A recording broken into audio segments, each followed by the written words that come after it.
Friends, welcome to back my channel. इस channel में आपको मैं फिर से स्वागत करता हूं। सो फ्रेंड, आज हम आपको बताने वाले प्रदूषण की समस्या और समाधान पर आपको जो निबंध मिलता है 5 नंबर से। आप यूपी बोर्ड से, झारखंड बोर्ड से आप निबंध, आप किसी भी फील्ड में निबंध लिखने जा रहे हैं जो पर्यावरण प्रदूषण, ये ट्रेंडिंग टॉपिक है।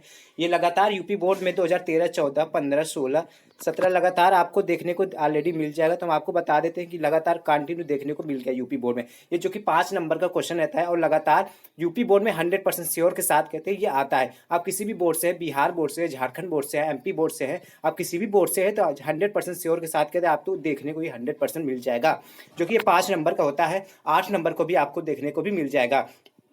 हम आपको ट्रिक भी बताएंगे, ऐसी गलतियां क्या करते हैं जो यूपी बोर्ड के छात्र जो पर्यावरण प्रदूषण पर निबंध तो लिखते हैं लेकिन वो नंबर काट लिए जाते हैं। वो सोचते हैं मैं 2.5 पेज में लिखे कि 2 पेज में लिखे कि 3 पेज में लिखे कि 300 वर्ड में लिखे। आज हम आपके सारे डाउट्स भी क्लियर करने वाले हैं कि आप सोचेंगे कितने पेज में हमें लिखना चाहिए कि हमारे अच्छे मार्क्स आ जाएंगे। तो आज हम बताने वाले हैं कि निबंध कैसे लिखा जाता है और कैसे इसको प्रस्तुत किया जाता है और कैसे इसे हाईलाइट किया जाता है। आज हम आपको सारी ट्रिक भी बताएंगे और सारी परेशानियां, डाउट भी सारे भी क्लियर करने वाले। तो वीडियो को अंत तक देखते रहिए और वीडियो पसंद आए तो लाइक कर दीजिए और चैनल को सब्सक्राइब कर दीजिए, क्योंकि बहुत ही महत्वपूर्ण टॉपिक आपके सामने हम लाने वाले हैं। तो फर्स्ट है पर्यावरण प्रदूषण एवं स्वास्थ्य। आपको ऐसे टॉपिक्स देखने को मिल जाएगा, या करके आपको देखने को मिल जाएगा। आप घबराने की कोई बात नहीं है, क्योंकि जो ये टॉपिक्स रहते हैं ना, आपको पर्यावरण प्रदूषण की समस्या और समाधान ये देखने को मिल जाएंगे, पर्यावरण एवं स्वास्थ्य देखने को मिल जाएंगे, प्रदूषण तथा समाज देखने को मिल जाएंगे, या पर्यावरण प्रदूषण देखने को मिल जाएंगे, या प्रदूषण की समस्या। ये ऐसे टॉपिक आपको मिल जाएंगे डिफरेंट डिफरेंट, लेकिन आपको घबराने नहीं पाते। ये पर्यावरण प्रदूषण से ही टॉपिक रहते हैं। ये इससे दे दिए जाते हैं क्योंकि बच्चे जो समझने में थोड़ा सा कंफ्यूज हो जाते हैं, लेकिन आपको इससे गलती नहीं करनी है। तो हम आपको ऐसे बताने वाले हैं कि इसको आपको कैसे प्रेजेंट करना है और कैसे लिखना है, जो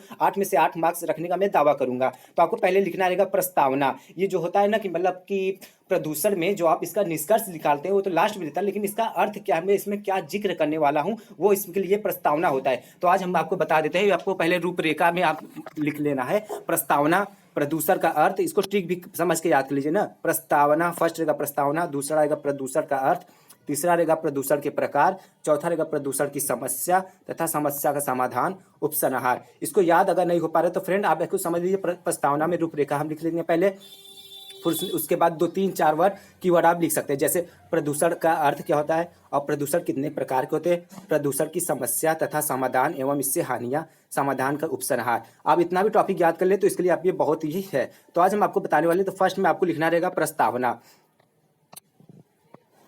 प्रस्तावना ब्लैक पेन से हेडिंग मोटे अक्षर से आपको हेडिंग बना लेनी है। उसके बाद जैसे हम आपको बता रहे, ब्लैक पेन हो गया, साइज इसको थोड़ा सा और बड़ा कर देते हैं। जैसे इसको ब्लैक पेन से आपको हेडिंग बना लेना है प्रस्तावना का। हेडिंग बनाने के बाद फिर एक लाइन आपको छोड़ के बोर्ड कॉपी में, एक लाइन आपको छोड़ के जो यहाँ पे आज का मानव वैज्ञानिक लिखा है, आज का मानव औद्योगिकरण लिखा है, आपको इसको नीचे एक लाइन को छोड़ के लिखना है। प्रस्तावना में लिख देना है जैसे आज का मानव औद्योगिकरण के जंजाल में फंसकर स्वयं भी मशीन की एक ऐसा निर्जीव पुर्जी बनाकर रह गया है कि वह अपने पर्यावरण की परिशुद्धता के ध्यान भी न रख सका। अब एक समस्या और नई समस्या उत्पन्न हो गई है, वह है प्रदूषण की समस्या। इस समस्या की ओर आजकल सभी देशों का ध्यान केंद्रित है। इस समय हमारे सबसे बड़ी चुनौती पर्यावरण को बचाने की है। तो आपको जितने इतना पढ़ लिए, तो आप उसको जब यूपी बोर्ड में आप लिखने जा रहे हैं, आप किसी भी बोर्ड में लिखने जा रहे हैं, तो देख लीजिए उसके नीचे अंडरलाइन कर दीजिए। यही बच्चे आप गलतियां करते थे, वो जो प्रदूषण तो याद कर लेते थे, मतलब एक रट्टों की तरह आप लिख देते हैं, उसमें मतलब कहानी की तरह लिख देते हैं। लेकिन ये पर्यावरण प्रदूषण निबंध इसलिए दिया जाता है क्योंकि जैसे आप इसको याद करके तो लिख दिए, लेकिन उसके नीचे आप अंडरलाइन नहीं करते। ये गलतियां अक्सर बच्चे कर देते हैं, इसलिए उसका मार्क्स कट जाता है। तो आज हम आपको बताते हैं कि ऐसी गलतियां क्या करनी। जैसे हम लिख दिए कि आज का मानव औद्योगिकरण के जंजाल में फंसकर सोए भी मशीन का एक निर्जीव पुर्जी बनाकर रह गया है। तो ये निर्जीव पुर्जी बनाकर रह गया, इसको नीचे अंडरलाइन कर देना है। औद्योगिकरण के जंजाल में फंसकर, इसको आपको अंडरलाइन कर देना है। ऐसे ऐसे अगर आप अंडरलाइन करके लिखेंगे तो 100% टॉपर्स जो बच्चे रहते हैं वो ऐसे ही लिखते हैं, इसलिए मार्क्स उनका गेन हो जाए। लेकिन आप ऐसा ट्रिक नहीं लगा पाते, इसलिए आपका मार्क्स कट जाता है। इसलिए आज हम आपके सारे डाउट्स भी क्लियर करने वाले, और वीडियो पसंद आए तो प्लीज लाइक कर दीजिए। अब प्रस्तावना में आपको ऐसे लिख देना है हेडिंग बाइज हेडिंग, फिर प्रदूषण का अर्थ डालना है। प्रदूषण का अर्थ क्या होता है, मतलब प्रदूषण जो होता है वो किसका अर्थ क्या है, इसका कारण क्या है, मतलब इसमें अर्थ या विवेचना क्या किया जा रहा है प्रदूषण के अर्थ में। तो हम आपको बताने वाले संतुलित वातावरण में ही जीवन की विकास एवं संभव है। पर्यावरण का निर्माण प्रकृति के द्वारा किया गया है। प्रकृति द्वारा प्रदत्त पर्यावरण जीवधारियों के अनुकूल होता है। जब वातावरण में कुछ हानिकारक घटक आ जाते हैं तो वे वातावरण को संतुलित बिगाड़कर उसे दूषित कर देते हैं। यह गंदा वातावरण जीवधारियों के लिए अनेक प्रकार से हानिकारक होता है। तो आज हम आपको बता देते हैं फ्रेंड, जैसे आप प्रदूषण का अर्थ डाल दीजिए, ऊपर डाल दी प्रस्तावना, फिर प्रदूषण का अर्थ, प्रदूषण के प्रकार। प्रकार में आप 2-3 ठो ही लिख सकते हैं, प्रदूषण, वायु प्रदूषण, जल प्रदूषण, आप 2-3 ठो ही लिख देंगे, इतना इट्स इनफ रहता है आपके लिए। लेकिन आपको ऐसी गलती नहीं करनी है कि आप अंडरलाइन करना ना भूलें फ्रेंड्स। अगर आप अंडरलाइन करके आते हैं तो 100% 8 में से 8 मार्क्स दिलाने का मैं दावा रखूंगा। संतुलित वातावरण में ही जीवन का विकास हुआ है, तो आप इसको पढ़ लीजिए। पढ़ने के बाद आपको जब लिखने चाहिएगा एग्जाम में तो अंडरलाइन कर दीजिए friend, this is the very important. आप अगर अंडरलाइन करके आएंगे तो 100% मार्क्स मिला देंगे हम। आपको अंडरलाइन कर देना है जो भी कीवर्ड्स आपको लगे कि ये इंपॉर्टेंट है, क्योंकि जो एग्जामिनर होते हैं ना आपके, वो पूरे कहानी की तरह नहीं पढ़ते, वो सिर्फ पढ़ते हैं कि संतुलन को बिगाड़ कर उसे दूषित कर देते हैं। आपको इन्हीं अंडरलाइन कर देना है ब्लैक पेन से। दूषित हो जाने का प्रदूषण कहते हैं जनसंख्या की असमान वृद्धि, औद्योगिक प्रगति ने प्रदूषण की समस्या की जन्म दिया। मतलब अगर जनसंख्या ज़्यादा होगी तो जाहिर सी बात है प्रदूषण होगी, क्योंकि देखिए जनसंख्या होगी तो पेड़ पौधे को काट लिया जाएगा, क्योंकि जो उनके आवास के लिए यानी घर के लिए चाहिए, उनको घर रहने के लिए, क्योंकि जनसंख्या बढ़ेगी तो घर चाहिए, इसलिए पेड़ पौधे को काट के वहाँ पे घरों की उत्तम व्यवस्था की जाती है, इसलिए पर्यावरण प्रदूषण हो जाता है पेड़ों को काटेंगे तो। आपको ऐसे बना के लिख देना है। फिर प्रदूषण के प्रकार में लिख देना है 2-4, आपको मैंने पहले बताया। वायु प्रदूषण, आज के वातावरण में प्रदूषण इन रूपों से दिखाई देता है। फिर जैसे आप डाल दिए प्रदूषण के प्रकार, तो प्रदूषण निम्न 3 प्रकार के होते हैं, प्रदूषण निम्न 4 प्रकार के होते हैं। बीच में ऐसे हेडिंग बना के ऐसे डाल देना है डिब्बे में। फिर डालने के बाद फ्रेंड्स, वायु जीवन का अनिवार्य स्रोत है, प्रत्येक प्राणी को स्वस्थ रूप से जीने के लिए शुद्ध वायु अर्थात ऑक्सीजन है। तो वायु प्रदूषण में आपको बता देना है कि अगर हमें स्वच्छ एवं स्वस्थ रहना है इस जीवन में, तो हमें वायु प्रदूषण को शुद्ध करना हो। जैसे वाहनों से निकलते हुए जहरीले गैस से हमें बचाव करना चाहिए, अन्य वस्तुएं को उपयोग में लानी चाहिए, लेकिन उतनी जितनी हमें सीमित मात्रा में हो। ऐसे लिखने के बाद आपको अंडरलाइन कर देना फ्रेंड। अगर आप अंडरलाइन करके आते तो 100% 8 में से 8 मार्क्स दिलाएंगे हम, ये मेरा दावा के साथ कह रहा है। आवश्यकता होती है जिस कारण वायुमंडल में इसकी विशेषता अनुपात में उपस्थित आवश्यकता है, जीवधारी सांस द्वारा ऑक्सीजन ग्रहण करता है और कार्बन डाइऑक्साइड छोड़ता है। पेड़ पौधे कार्बन डाइऑक्साइड ग्रहण कर हमें ऑक्सीजन प्रदान करते हैं। हमने आपको पहले बताया कि जो पेड़ पौधे होते हैं वो कार्बन डाइऑक्साइड को, मतलब जो कार्बन डाइऑक्साइड ग्रहण करते हैं फिर ऑक्सीजन को प्रदान करते हैं, इसमें वायुमंडल में शुद्धता बना रहता है। इसका ऐसे ऐसे अंडरलाइन कर देना है। आप अगर अंडरलाइन करके आते हैं, क्योंकि मैंने टॉपर से ही सीखा है कि आप टॉपर्स कैसे 8 में से 8 मार्क्स ला देते हैं, जो आप गलतियां कर देते हैं आपके मार्क्स कट जाते हैं। आपको ऐसी गलती नहीं करता है। फिर जल प्रदूषण आपको लिख देना है, यहाँ पे वायु प्रदूषण लिख देना है। और वीडियो पसंद आए तो प्लीज़ लाइक कर दीजिए। प्रदूषण के प्रकार में जल प्रदूषण, जल को जीवन कहा जाता है और यह भी माना जाता है कि जल में ही सभी देवता निवास करते हैं। ऐसे लिखने के बाद आपको अंडरलाइन कर देना है। हम आपको 1 बाय 1 करके दिखा कवर करें हैं इसमें। ध्वनि प्रदूषण लिख देना है। इसके बाद आपको 3-4 प्रदूषण लिख देने के बाद फिर उसके बाद आपको लिखना है प्रदूषण की समस्या तथा इससे हानियाँ। हानियाँ मतलब क्या होती है?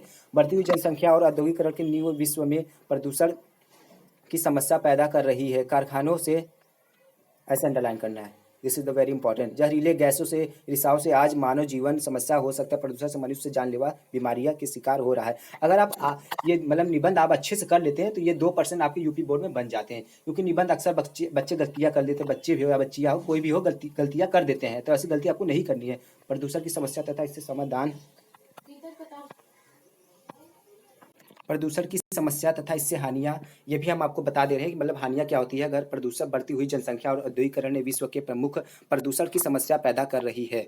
आपको लिखने के बाद अंडरलाइन कर देना। ये अंडरलाइन हम आपको बार बार इसलिए बता रहे हैं कि आप अंडरलाइन करना ना भूलें। अब अगर आप अंडरलाइन करके आते तो एग्जामिनर जो होता है वो आपकी कहानी की तरह निबंध को नहीं पढ़ता, वो सिर्फ आपको देखता है कि आप इंपॉर्टेंट फैक्ट के नीचे अंडरलाइन करें है कि नहीं, ये आपके एग्जामिनर देखता है। फिर आपको यहाँ पे हानियाँ और समाधान और इससे उपाय और इसका निष्कर्ष क्या है। वीडियो पसंद आए तो लाइक कर दे और स्किप करके आप स्क्रीनशॉट लेके आप नोट्स भी बना सकते हैं। नोट्स बनाने के बाद अपने फ्रेंड्स को भी शेयर कर सकते हैं। समस्या का समाधान, वातावरण को प्रदूषण से बचाने के लिए वृक्षारोपण सर्वश्रेष्ठ साधन है। दूसरी ओर वृक्षों की अधिक कटान भी पर भी रोक लगाई जानी चाहिए। ये लिखने के बाद आपको अंडरलाइन कर देना है। आपको ब्लू पेन से अच्छे से अंडरलाइन कर दीजिए फ्रेंड, क्योंकि अंडरलाइन से ही आपके मार्क्स नहीं कटते। अगर आप अंडरलाइन नहीं करते तो मार्क्स कट जाते, आप कितने भी अच्छे लिखे हो राइटिंग में।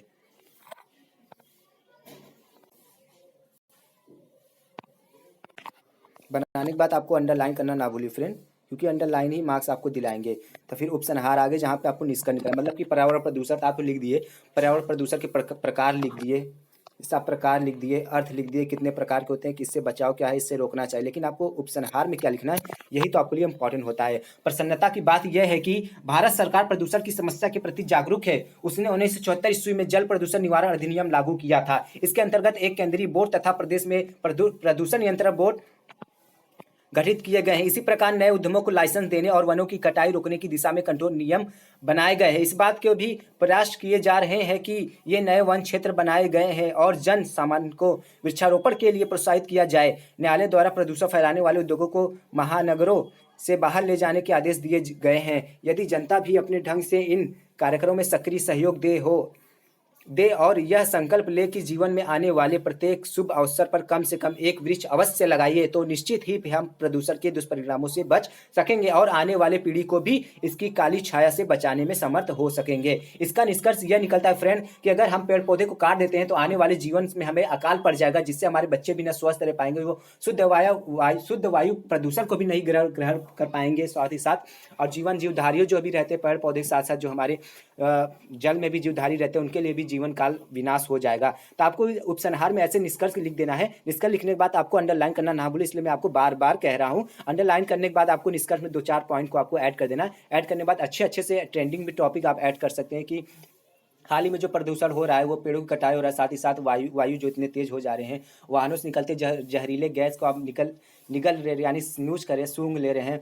और जो पर्यावरण प्रदूषण में होता है जल में देखेंगे आपको पेड़ पौधे के साथ कटाई के साथ साथ पॉलीथीन वगैरह जो पेड़ पौधे डाल दिए जाते हैं उसमें पानी में, तो आपको ये सब चीज़ों से बचाव करना है। आपको ऐसे उपसंहार में बना के लिख देना है 2-4 पॉइंट। अगर वीडियो पसंद आए तो प्लीज़ लाइक कर दीजिए, चैनल को सब्सक्राइब कर दें। मिलते हैं अगले वीडियो के लिए, तब तक पढ़ते रहिए, भविष्य में कुछ आगे करते रहिए। Thanks for watching my video.